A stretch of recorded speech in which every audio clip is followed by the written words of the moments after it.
जय हिंद दोस्तों। 2005 से लेकर 2015 तक के बीच में 3 ऐसी कमिटीज़ बनाई गई, जो गरीबी को हटाने के लिए जो बेसिकली अपनी राय दे सके। जिसमें Tendulkar committee, Rangarajan committees, Panagariya committee 2015 में, ये तीनों कमिटीज़ को लेकर एक कंसर्न था इनके सामने, पॉवर्टी कैसे एलिवेट किया जा सकता है। आज भी सेम कंसर्न है, लेकिन उस कंसर्न्स के बीच में एक हाउस होल्ड कंजम्पशन सर्वे बेसिकली पिछले 2022-23 में हुआ था, उसकी रिपोर्ट अभी आई है, जिसमें ये कहा जा रहा है कि जो पॉवर्टी लेवल है वो सिग्निफिकेंटली 5% कम हो चुका है। थोड़ी एनालिसिस करने की कोशिश करेंगे कि या क्या रियली में 5% कम हो गया और किस आधार पर बोला जा रहा है कि 5% कम हो गया। जैसे कि आप यहाँ पर आर्टिकल्स में देख सकते हैं कि नीति आयोग के चीफ BVR सुब्रमण्यम ने यहाँ पर यह दावा किया है कि पॉवर्टी लेवल्स जो है वो बिलो 5% पहुंच गया है। और ये बेसिकली हम लोग एक सर्वे रिसेंटली हुआ था, हाउस होल्ड कंजम्पशन एक्सपेंडिचर सर्वे, जिसके आधार पर बोला जा रहा है कि पॉवर्टी लेवल 5% कम हो गया है। थोड़ा सा इसको लेकर एनालिसिस करने वाला, लेकिन इसके रिगार्डिंग आप बहुत सारे आर्टिकल्स देख सकते हैं। और ये जो हाउस होल्ड सर्वे है ये बेसिकली NSSO की तरफ से रिलीज किया गया, जो basically ministry of statistical programme and implementation के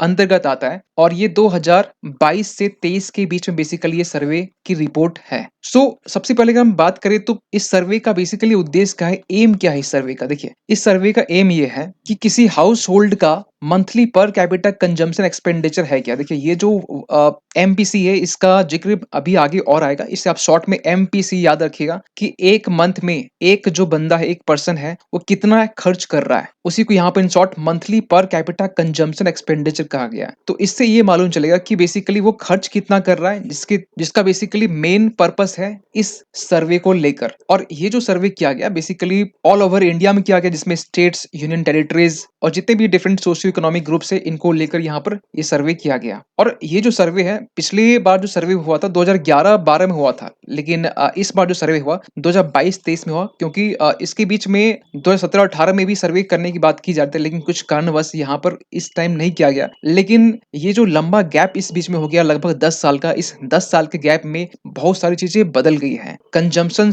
चाहे हम रूरल की बात करें चाहे अर्बन की बात करें, गांव की बात करें शहर की बात करें, दोनों में जमीन आसमान का अंतर आ गया। मतलब ये कहना चाहते हैं, गरीब रूरल एरियाज में भी लोग वहां पर 10 साल पहले जो खर्च करते थे, आज के टाइम में कहा जा रहा है कि 2.5 गुना, मतलब अप्रोक्स हम बता रहे हैं आपको 2.6 टाइम्स जो है वो आज के टाइम में खर्च कर रहे हैं रूरल एरियाज में। और ये जो बेसिकली सर्वे किया गया, उसमें हम ये कहें कि ये जो MPSCE का एस्टिमेट जो लिया गया है, ये बेसिकली 2,61,746 हाउस होल्ड का बेसिकली डेटा कलेक्ट किया गया, जिसमें से रूरल हाउस होल्ड 1,55,000 करीब है और अर्बन जो है वो 1,06,732 के करीब है। डेटा इकट्ठा करके फिर ये सर्वे किया गया और ये फिलहाल जो रिपोर्ट है वो आपके सामने है। डेटा क्या कहता है, सर्वे क्या कहता है, खासकर कंजम्पशन को लेकर। देखिए, MPC का मतलब तो आप समझ गए, एक बंदा, एक पर्सन पूरे मंथ में अपने ऊपर कितना खर्चा कर रहा है। अब ये जो खर्चा है ना, वो खाने पे भी खर्चा हो, आप इसको ऐड कर लीजिए, यानी कि फूड में और नॉन फूड दोनों में। मतलब आप खाने पीने के लिए खर्च कर रहे हैं, मोबाइल और बाकी सर्विसेज करने के लिए भी खर्च कर रहे हैं, ये सब कुछ खर्च मिला के यहाँ बात कर रहे हैं। तो कहा यह जा रहा है कि 2011 और 12 के टाइम में अर्बन एरियाज में जहां पर लोग 2,630 रुपया खर्च करते थे मंथली, वही 2022-23 में ये खर्च जो है बढ़कर 6,449 हो गया। यही जो खर्च है 2011-12 में आपका 1,430 था रूरल एरियाज में, और अभी ये बढ़कर 2022-23 में 3,773 हो गया। इसीलिए कहा जा रहा है कि मंथली हाउस होल्ड जो कंज्यूमर स्पेंडिंग है वो मोर देन डबल हो चुका है, अप्रॉक्स 2.6 हो चुका है। आप परसेंटेज अगर निकालेंगे यहाँ से तो आप निकाल सकते हैं। तो यहाँ पर बेसिकली कहा जा रहा है एक हाउस होल्ड का जिस तरीके से इनकम कंटिन्यूअसली बढ़ा है, एक्सपेंडिचर जो है वो फूड आइटम में, ध्यान से सुने, फूड आइटम्स में कंटिन्यूड कहीं ना कहीं गिरा है। वही हम रूरल एरियाज की बात करें तो यहाँ पर जो फूड पे स्पेंडिंग है, इनकी जो फूड स्पेंडिंग जो बास्केट, जैसे फूड आइटम, सीरियल्स हो गया, बेवरेजेस हो गया, मिल्क हो गया, बाकी जो फूड आइटम्स होते हैं, सीरियल्स, चावल, दाल, आटे, ये सब जो चीजें हैं, इनको लेकर यहाँ पर ये कहा जा रहा है कि 2011-12 में जो लोग फूड आइटम्स में 52.9%, लगभग 53% लोग खर्च करते थे, रूरल एरियाज की हम बात कर रहे हैं, वही आज के टाइम में गांव के लोग 2022-23 में ये जो डेटा है 46.4%, ये नीचे गिरा है। इवन की अर्बन एरियाज की हम बात करें तो ये भी 2011-12 में 42.6% था, और ये शहर में आज के टाइम में 39.2% हो गया। ये बाकी खर्च कहाँ जा रहा है, मोबाइल का टाइम आ गया है। अब यहाँ पर इस डेटा के इस इमेज में आप देख सकते हैं कि फूड आइटम्स जो यहाँ पर देखिए, फूड आइटम्स जो है 2022-23 में ये 1750 रुपये खर्च कर रहे हैं और रूरल एरियाज में, वही अर्बन में 2530 2,500 के करीब खर्च कर रहे हैं। नॉन फूड में देखिए गांव के लोग 2000 से ऊपर खर्च कर रहे हैं। नॉन फूड में आप वो चीजें इंक्लूड कर लीजिए, आप मोबाइल, बाकी सर्विसेज, टीवी, टेलीविजन, बाकी जो चीजें आती है वो उसमें आप इंक्लूड कर सकते हैं। शहर में आप और भी इसको ज्यादा मान के चलिए। वही आप थोड़ा पिछला डेटा देखिए तो 2011-12 में आप देखेंगे कि ये चीजें थोड़ी सी ज्यादा थी। इसके आप थोड़ा पहले और देखें तो और भी ज्यादा आपको मिलेगा। तो ये चीजें कहीं ना कहीं आपको पहले जितना जाएंगे तो आपको फूड आइटम्स में ज्यादा खर्च आपको देखने को मिलेगा। ये चीजें धीरे धीरे कम हो गई और ये जो कम हो गया फिर लोग हॉस्पिटल जाना स्टार्ट कर दिए। और सबसे अजीब तो बात ये है कि लोग जो सीरियल्स है यानी दालें जो कहते हैं, दाल का कंजम्पशन होता है वो भी कम कर दिए। आज के टाइम में देखेंगे तो रूरल एरियाज में जहाँ 3.6% जहाँ लोग दाल का कंजम्पशन कर रहे हैं। हाँ, एक तो बात है कि दाल की जो रेट है वो बढ़ी है, इस पे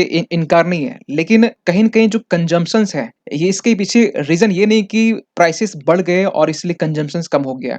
ये तो एक फैक्टर है, लेकिन एक बहुत बड़ा फैक्टर ये नहीं कह सकते हैं। तो इस आप देखेंगे कि ये जो लगातार है ना, ये नीचे डिक्लाइन किस तरीके से हुआ है। आप ये ग्राफ देखिए, इस दाल के जगह पर लोग पिज्जा और मोबाइल, ये दो चीजें आ गई है, जहां पर लोग स्टडी टेबल में बैठकर सपनों की दुनिया में खोए रहते हैं क्योंकि उनके अंदर में प्रोटीन्स कम हो गया है और कहते हैं कि मुझे चक्कर आ रहा है। खैर, लेकिन अगला हम पॉइंट हम बात करें तो रिचेस्ट और पोरेस्ट में किस तरीके से डिवीजन देखने को मिला है। देखिए, जो एवरेज एमपीसी है, मंथली पर कैपिटा एक्सपेंडिचर है एक इंसान का, एक पर्सन का, जो बॉटम 5% है। अब यहाँ ध्यान सुनेंगे, ठीक है, नहीं तो फिर समझ में नहीं आएगा। जो बॉटम 5% है एक विलेज में उसकी जो इनकम है वो 1373 रुपया है, ठीक है। और वही अर्बन एरियाज में 2001 रुपया है। ये हम बात कर रहे हैं किसकी, कि एक गांव में सबसे गरीब जो होगा, बॉटम 5, उस 5 का जब हम आंकड़ा निकालते हैं तो जो इनकम जो निकल के आता है मंथली 1373 रुपया। और एक शहर में, क्योंकि शहर में भी गरीब लोग रहते हैं और गांव में भी गरीब और अमीर दोनों लोग रहते हैं, तो उस गांव का सबसे गरीब और उस शहर का सबसे गरीब, उसका आंकड़ा निकाला गया तो ये समथिंग रुपयास यहाँ पे निकला। अब यहाँ नीचे आते हैं, अब यहाँ पर टॉप 5 को लिया गया, ये रूरल एरियाज में, अर्बन एरियाज में टॉप 5 को, यानी कि जो गांव के सबसे अमीर लोग हैं और अर्बन एरियाज के सबसे अमीर लोग हैं, उसको यहाँ पर काउंट किया गया। तो यहाँ पर देखा गया जो रूरल एरियाज हैं वो लोग मंथली 10,501 रुपया अर्न कर रहे हैं और जो अर्बन एरियाज हैं वो 20,824 रुपया अर्न कर रहे हैं। ये एवरेज है, ऐसा नहीं कि एक पर्सन का आप बोलेंगे यार तो मेरी इनकम तो 1 लाख रुपए है। ये एवरेज निकाला गया है। ये अगर यहाँ आपको समझ में नहीं आया तो आप यहाँ समझिए। देखिए, एक गरीब से गरीब पोरेस्ट 5% जो है रूरल एरियाज में वो 46 रुपया खर्च कर रहा है। वहीं उसी गांव में एक अमीर, उसी गांव की बात करें, रूरल एरियाज की बात करें, 350 रुपए खर्च कर रहा है। लेकिन अर्बन एरियाज में एक गरीब बंदा 67 रुपया खर्च कर रहा है। उसी कंपैरिजन में उस अर्बन एरियाज में एक अमीर 694 रुपया डेली खर्च कर रही है। डेली की हम बात कर रहे हैं, यहाँ पे इसको ऐसे समझ सकते हैं। लेकिन ना, इसके पहले जो 3 कमेटी बनाई गई थी रिसेंट की हम बात करें 2005 से लेकर, हम 5 में सेटअप किया गया तेंदुलकर कमेटी और 9 में इसकी रिपोर्ट दी गई, जिसमें कहा गया कि अर्बन एरियाज में जो लोग डेली के 33 रुपए खर्च करते हैं वो बेसिकली बिलो पॉवर्टी लाइन से ऊपर में है और रूरल एरियाज में 27। वही जो रंगराजन कमेटी बनाई गई थी उसमें 47 कहा गया, 32 कहा गया। और जब ये बेसिकली जब बनाया गया, इसको लेकर बहुत क्रिटिसिज्म हुआ था क्योंकि इस टाइम में बेसिकली कांग्रेस की गवर्नमेंट थी और ये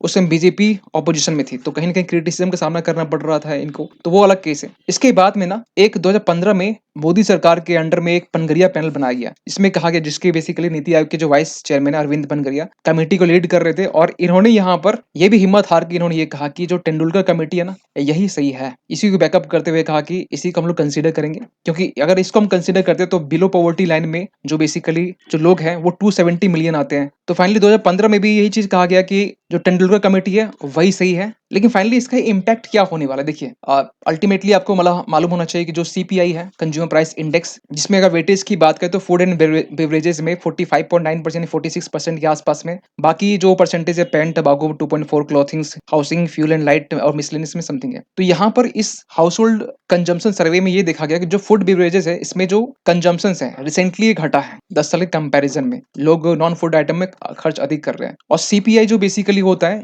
ये इन्फ्लेशन का एक इन्फ्लेशन को मेजर करने का क्राइटेरिया होता है। आज के टाइम में हमारा रेपो रेट जो इन्फ्लेशन जो बेसिकली इंटरेस्ट रेट है वो 6.5% है। और अगर मान के चलिए कि फूड एंड बेवरेजेस की जो वेटेज है अगर ये कम होती है तो डेफिनेटली यहाँ पर जो हमारा रेपो रेट है 6.5% ये भी कम होगा। तो ये सजेस्ट किया जा रहा है कि लोअर वेटेज जो है फूड का, इसके कारण जो कंज्यूमर प्राइस इंडेक्स है अगर इसमें भी कहीं ना कहीं वेटेज कम होगा तो कहीं ना कहीं इन्फ्लेशन जो रेट है, जो बेसिकली डिपेंड करता है सीपीआई में, यानी रिटेल इन्फ्लेशन जिसे हम शॉर्ट में कह सकते हैं। तो इसका एक इम्पैक्ट ये होगा कि बेसिकली यहाँ पर जो रेपो रेट है वो अब कम हो सकता है। सो इन तमाम चीजों को लेकर आपका क्या मानना है कि पॉवर्टी को लेकर कि रियली ये 5% कम हुआ है? और जिस तरीके से सर्वे किया गया है, ये सर्वे एक सैंपल सर्वे है जिसमें कुछ नंबर्स डेटा इकट्ठा करके कुछ हाउस होल्ड्स सर्वे करने के बाद में डेटा इकट्ठा करके चीजें रिपोर्ट तैयार की गई है, लेकिन रियलिटी कुछ और ही होती है। आपका क्या मानना है इस चीज को लेकर? कमेंट कीजिएगा। मिलते किसी अगली वीडियो में, तब तक के लिए थैंक यू सो मच।